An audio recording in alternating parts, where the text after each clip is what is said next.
give you me. If you choose to believe, it's on you. I live in peace, I can sleep, but I don't choose.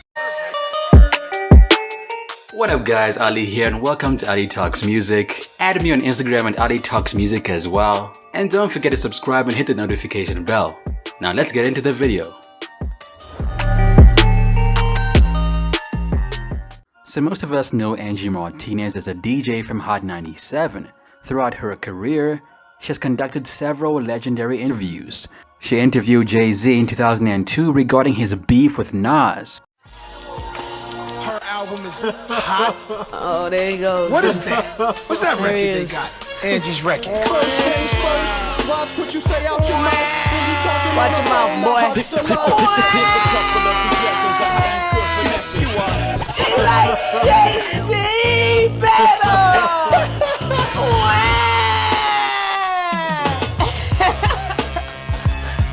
Wanna speak to me direct, hit extension straight. Holla at me now. It's all good, baby. 1-800. Heavy. It didn't have to be this way, man. Oh man. We was good. It's gonna be one of those days today. Hovey's home. We might have to make this a 2 days, you know. And she also interviewed Ja Rule and 50 Cent during their feud. Angie Martinez has been a staple at Hot 97 for as long as most people can remember. But did you know that before she became famous for interviewing celebrities on the airwaves, she tried her hand at a music career? Around 1997, KRS-One dropped album number 3, one called I Got Next. When it came out, the album performed reasonably well, selling about 94,000 copies in the first week around July, and eventually being certified gold. Given the considerable attention and buzz KRS-One was receiving, it was only natural that the artists on the project would also gain attention as well, and one such artist was Angie Martinez. Before Angie Martinez appeared on KRS-One's album I Got Next, she somehow found herself in the studio with KRS-One and Redman. While there, she took a chance to improvise on the mic, which impressed KRS-One so much that he invited her to try her hand on the track. At this point, Angie was extremely nervous. Not only was this her first time in the recording booth, but she was also about to rap alongside Redman and KRS-One. Nevertheless, she delivered her rhymes, and the resulting track became known as Heartbeat.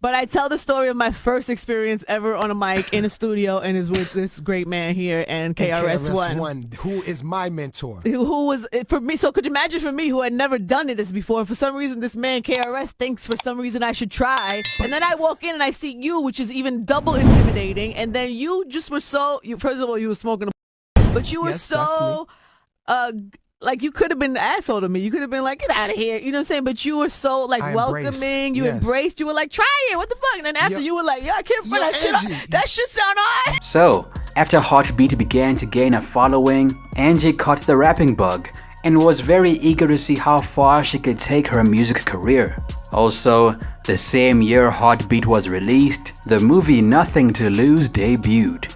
The movie starred Martin Lawrence as a man who suspects his wife of cheating on him with her boss. Financially, the movie did alright. It had a budget of $25 million and it grossed $45 million.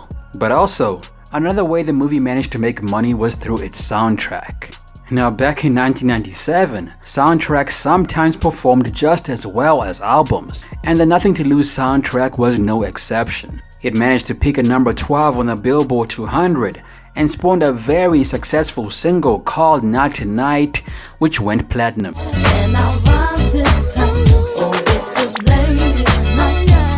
The track featured Lil' Kim, Left Eye, Da Brat, Missy Elliott, and your girl, Angie Martinez. After appearing alongside KRS-One on the track Heartbeat, and then topping that by appearing on Lil' Kim's Not Tonight remix, people began to take Angie Martinez very seriously as a rapper.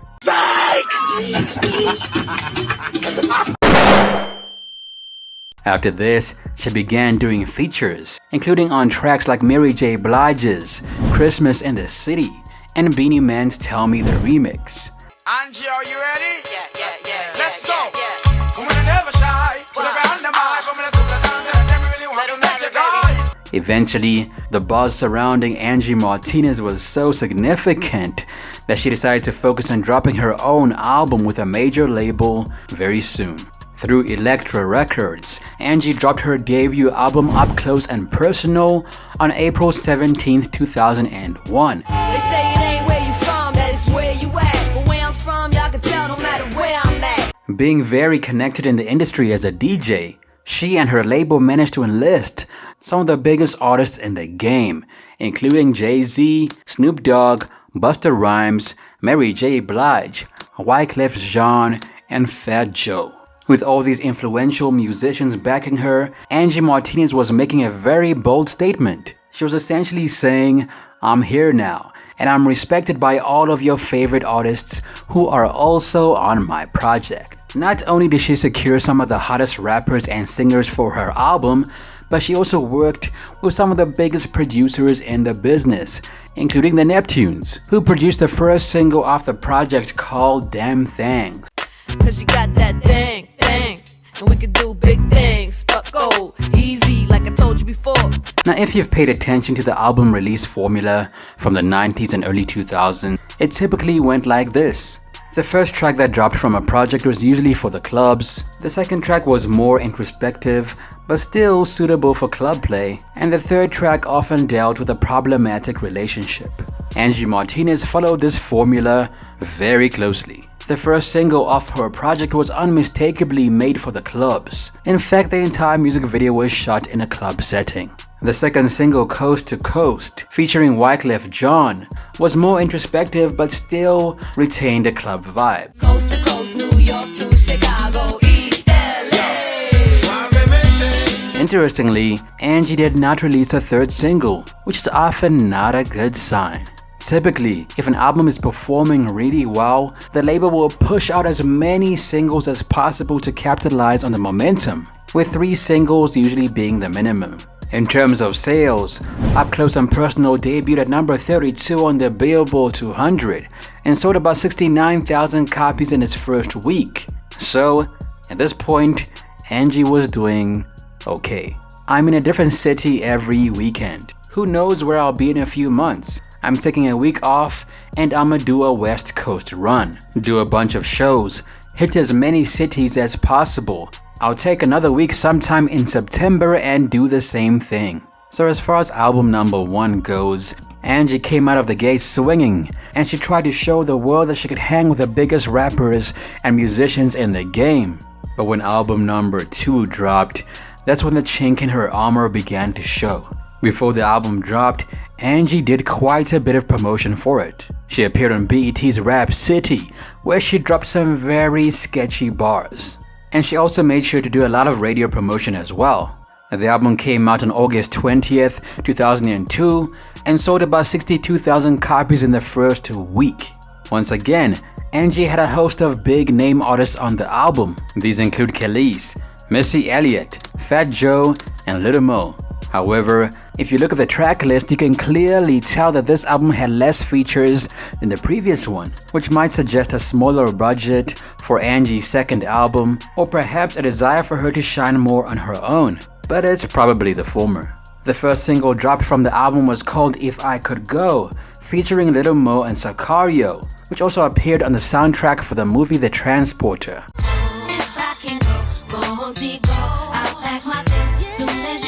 For those who don't know, Sicario was signed to Angie Martinez's label, Animal House Entertainment. He co-wrote If I Could Go, and according to the rumors, he was responsible for a lot of Angie Martinez's tracks. If I Could Go was a hit for Angie, but the second single, Take You Home, did not achieve similar success. Like her first album, Animal House did not see a third single, and this suggests that the album underperformed. So, after a couple of years in the rap game and having dropped 2 albums, Angie made a very significant announcement that she was no longer pursuing music and had decided to focus on her other business ventures.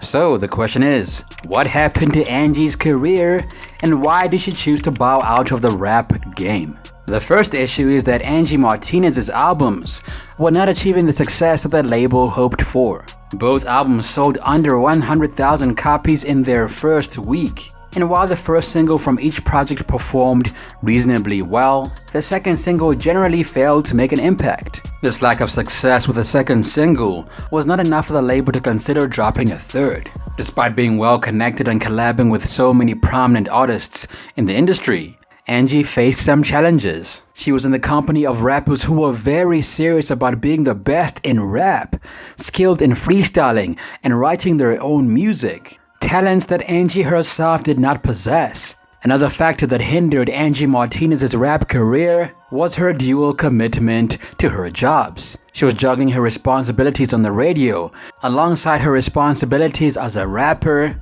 and after a while this began to stretch her too thin. I have to work 10 times as hard to promote my album because I have a full-time responsibility at the radio station. Your average artist could do 5 or 6 cities a week. I have to grind harder interviews all morning before I get on the radio, interviews all night when I get off. So, because Angie was juggling 2 jobs at the same time, she was unable to give rapping her full attention, and this made it very difficult for her to compete with rappers who were simply rapping and doing nothing else. And let's be real, even though Angie sounded okay on the mic, she was no Eve. She was no Little Kim. I mean, she made some good songs from time to time, but she could not be placed in the same category as rappers who were really about that rapping life. Now, when speaking about the reason why she chose to give up rapping, Angie basically said that even though she enjoyed being a rapper, being a radio host felt more natural to her. Me being on the radio has just become a part of who I am. It's not even my job anymore, it's just who I am. There's other things I like to do on the side. I had an opportunity to make music for a little while. That was fun. I might not have been the greatest artist in the world, but I traveled the world. I learned. I got that off. It was fun and I don't regret it at all. I cringe sometimes when I hear some of those songs.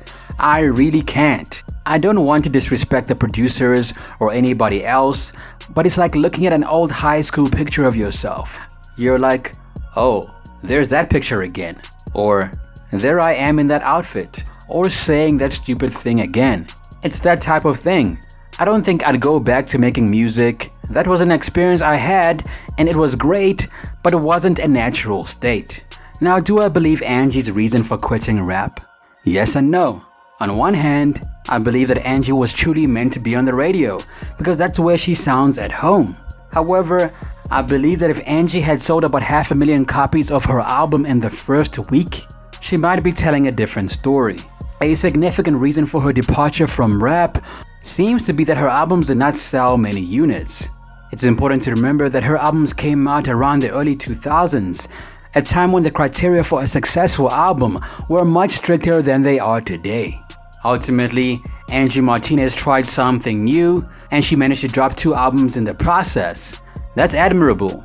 There are many talented rappers who, despite potentially outperforming Angie, have not been able to release any studio albums simply because they lack buzz or connections. Angie's existing ties in the music industry from her radio career certainly helped generate some hype around her music.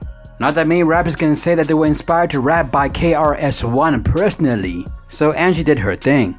Now, despite having the support of many prominent artists and being signed to Elektra Records, Angie Martinez could not produce a career-defining hit or prove herself as an indispensable asset to her label. I personally think this is the reason why she stopped making music.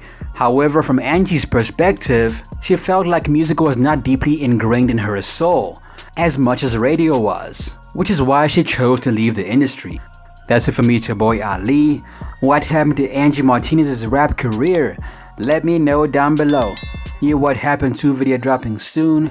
Also add me on Instagram at Ali Talks Music. Till next time, peace. Perfect.